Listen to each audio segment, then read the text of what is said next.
کتنا بے بس ہے وہ انسان جو آج کل کے دور میں اپنے اللہ سے کٹا ہوا ہے، جس کی زندگی میں دولت ہے، عزت ہے، شہرت ہے، سب کچھ ہے، لیکن اللہ کو دینے کے لیے اس کے پاس ٹائم نہیں ہے۔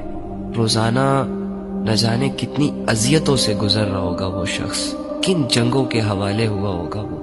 اللہ ایسے لوگوں پر رحم فرمائے جن کی ساری نظریں صرف اور صرف دنیا پر ہیں، جن کی ساری کوششیں اس زندگی کے لیے، جو چاہتے تو ہیں کہ وہ اپنی آخرت بنائے، لیکن دلوں کی سختیوں کی وجہ سے اور شیطان کی فرما برداریوں کی وجہ سے قدم نہیں اٹھا پا رہے۔ اللہ کا راستہ واضح طور پر نظر تو آ رہا ہے اور خواہش بھی ہے کہ اس پر چلیں، لیکن نفس اور ہوس نے جکڑا ہوا ہے کچھ لوگوں کو۔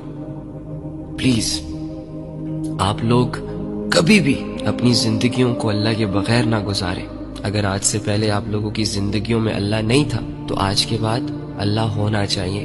ایک نیت، ایک توبہ آپ کی ساری زندگی کو ٹھیک کر سکتی ہے، تو دیر مت کریں۔ بس اب کرتا ہوں میں توبہ، بس اب کرتا ہوں میں توبہ، الہی در گزر کر دے، گناہوں پہ ہوں شرمندہ، الہی در گزر کر دے۔